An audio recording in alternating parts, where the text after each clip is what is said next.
ವಕ್ಫ್ ತಿದ್ದುಪಡಿ ಕಾಯ್ದೆ ಜಾರಿಗೆ ಬಂದ ಮೇಲೆ ಸಾಕಷ್ಟು ಜನ ಹೋಗಿ ಸುಪ್ರೀಂ ಕೋರ್ಟ್ಗೆ ಅರ್ಜಿಯನ್ನು ಹಾಕೊಂಡ್ರು. ಹೇಗಾದರೂ ಮಾಡಿ ತಡೆಯಾಜ್ಞೆ ಕೊಟ್ಟುಬಿಡಿ, ಇದಕ್ಕೆ ಈ ವಕ್ಫ್ ತಿದ್ದುಪಡಿ ಕಾಯ್ದೆ ಜಾರಿಯಾಗಬಾರ್ದು ಈ ದೇಶದಲ್ಲಿ, ಇದು ಅಪಾಯಕಾರಿ ಅಂತ ಅರ್ಜಿಯನ್ನು ಹಾಕೊಂಡಿದ್ರು. ಆದರೆ ಸುಪ್ರೀಂ ಕೋರ್ಟ್ ಇದಕ್ಕೆ ಕೇರ್ ಮಾಡಿಲ್ಲ. ತಡೆಯಾಜ್ಞೆ ನೀಡುವುದಕ್ಕೆ ನಿರಾಕರಿಸಿದೆ ಸುಪ್ರೀಂ ಕೋರ್ಟ್.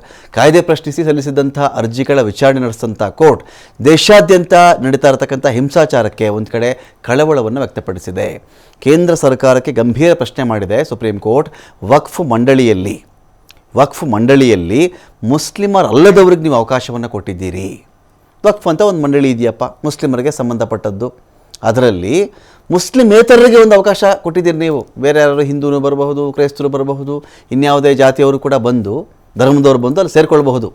ನಾನು ಮಾನಿಟರ್ ಮಾಡ್ತಾ ಇದ್ದೀನಿ, ನಾನು ಗಮನಿಸ್ತಾ ಇದ್ದೀನಿ, ಲೆಕ್ಕ ಹಾಕ್ತೀನಿ ಈ ಆಸ್ತಿಗಳದ್ದು, ಎಷ್ಟು ಸೊತ್ತಿದೆ, ಎಷ್ಟು ಖರ್ಚು ಮಾಡಿದ್ದೀರಿ, ನಿಮ್ಮ ಆದಾಯ ಏನು, ನಷ್ಟ ಏನು, ಖರ್ಚೇನು ಅಂತ ಕೊಟ್ಟಿದ್ದೀರಿ ನೀವು. ಹಾಗೆ ಹಿಂದೂ ಮಂಡಳಿಗಳಲ್ಲಿ ಮುಸ್ಲಿಮರಿಗೆ ಅವಕಾಶ ಕೊಟ್ಬಿಡ್ತೀರಾ ನೀವು? ಹಿಂದೂಗಳಿರೋ ದೇವಸ್ಥಾನ ಇದೆಯಪ್ಪ, ಯಾವುದೋ ಒಂದು ಮಂಡಳಿ ಇದೆ, ಯಾವುದೋ ಒಂದು ಆಸ್ತಿ ಇದೆ, ಒಂದು ಮಂಡಳಿ ಇದೆ, ಅದರಲ್ಲಿ ಮುಸ್ಲಿಮರು ಬಂದು ಮಾನಿಟರ್ ಮಾಡಲಿ, ಅದನ್ನು ಅವ್ರು ಬಂದು ಇಲ್ಲಿ ಕೌಂಟ್ ಮಾಡಲಿ, ಚೆಕ್ ಮಾಡಲಿ, ಲೆಕ್ಕಪತ್ರಗಳನ್ನ ಪರಿಶೀಲಿಸಲಿ, ಅವಕಾಶ ಕೊಟ್ಬಿಡ್ತೀರಾ ನೀವು?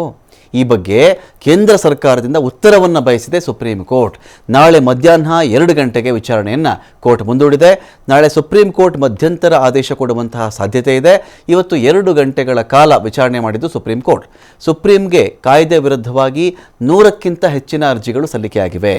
ಸಿಜೆ ಸಂಜೀವ್ ಖನ್ನಾ, ನ್ಯಾಯಮೂರ್ತಿಗಳಾದ PV ಸಂಜಯ್ ಕುಮಾರ್, KV ವಿಶ್ವನಾಥನ್ ಅವರನ್ನು ಒಳಗೊಂಡಂಥ ತ್ರಿಸದಸ್ಯ ಪೀಠದಲ್ಲಿ ಇದರ ವಿಚಾರಣೆ ಆಗ್ತಾ ಇದೆ.